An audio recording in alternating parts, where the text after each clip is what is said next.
కూటమి ప్రభుత్వం అమలు చేస్తున్న తల్లికి వందనం పథకంపై వైసీపీ చేస్తున్న విమర్శల మీద ఎమ్మెల్యే కాల్వ శ్రీనివాసులు ఘాటుగా స్పందించారు. అనంతపురం రాయదుర్గంలోని ఆర్ఎన్బి గెస్ట్ హౌస్లో ఆయన మాట్లాడారు. తల్లికి వందనం అందుకున్న తల్లుల కళ్ళల్లో ఆనందం చూడలేక వైసీపీ విమర్శలు చేస్తుందని మండిపడ్డారు. అమ్మఒడి పేరుతో విద్యార్థుల నుంచి డబ్బులు దండుకొని అక్రమాలకు పాల్పడ్డారని ఆరోపించారు. విద్యార్థుల నుంచి లోకేష్ 2,000 రూపాయలు తీసుకున్నారని దుష్ప్రచారం చేయడం వైసీపీ నేతల అవివేకమని అన్నారు. ఇచ్చిన హామీలన్నీ నెరవేరుస్తూ రాష్ట్రాన్ని అభివృద్ధి వైపు నడిపిస్తున్న ప్రభుత్వం కూటమి ప్రభుత్వం అని కొనియాడారు. ఉదయమే వచ్చారు నా దగ్గరికి. 3 పిల్లలు ఉన్నారు. వాళ్ళకి 3కి డబ్బులు వచ్చాయి.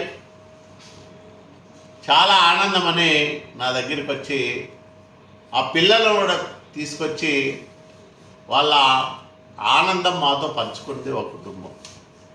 ఇట్లా స్వచ్ఛందంగా ఎవరికి వాళ్ళు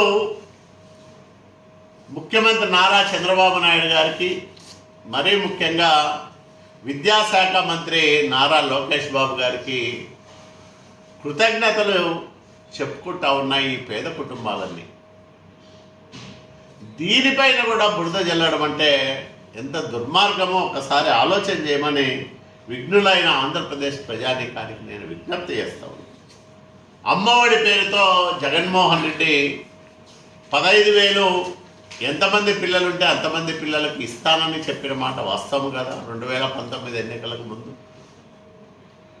చెప్పి పిల్లలకు కాదు తల్లికి మాత్రమే ఇస్తాను, ఎంతమంది పిల్లలున్నా ఒకరికే ఇస్తాను, మిగతా వాళ్ళను చదివించుకుంటారో ఇంట్లో పెట్టుకుంటారో మీ ఇష్టమని వాళ్ళ భవిష్యత్తును గాలికి వదిలేసి ఇచ్చిన మాటను తప్పి అమ్మఒడిని ఇంట్లో ఒక్కరికే పరిమితం చేసిన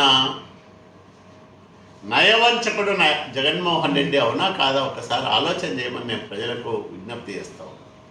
ఈరోజు ఉదయమే వచ్చారు నా దగ్గరికి. 3 పిల్లలు ఉన్నారు. వాళ్ళకి 3కి డబ్బులు వచ్చాయి. చాలా ఆనందమని